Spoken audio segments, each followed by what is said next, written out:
Inventory errors are expensive. One wrong adjustment can cause stockouts, overselling, and messy accounting.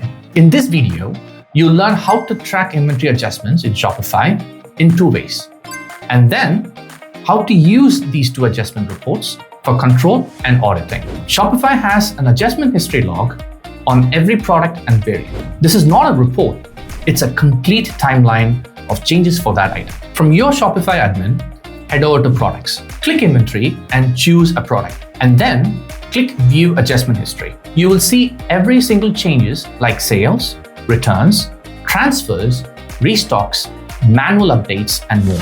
If you want store-level visibility across products and locations, go to Analytics and use the Inventory Adjustment reports. Let's talk about inventory adjustment changes. This report shows quantity changes and why it changed.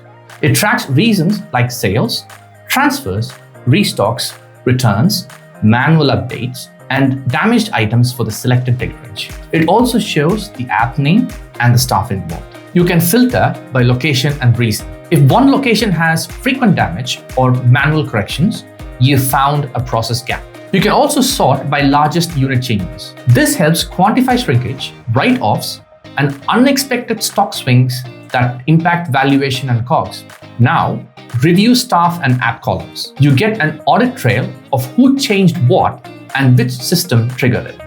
You can use this report for visibility and control, operational insights, financial accuracy, process improvement, and clean audits. The goal is simple.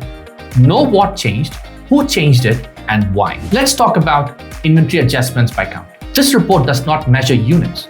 It measures how many adjustment events happened, grouped by reason, app, staff, location, and inventory state. What's week over week change? Spike usually mean a restock, staffing change, or seasonal complexity. You can break it down by reason and app.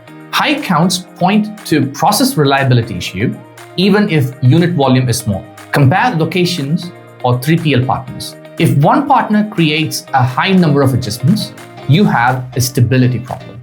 Here's the key difference. The inventory adjustment changes report answers how many inventory changed, and the inventory adjustments by count report answers how often are we adjusting inventory. Use count for process health and use changes for financial impact. Can you see adjustments made by third-party apps? Shopify reports can show the app name that made an adjustment, but you may not see full details like the third-party reason. Use adjustment history for one scope.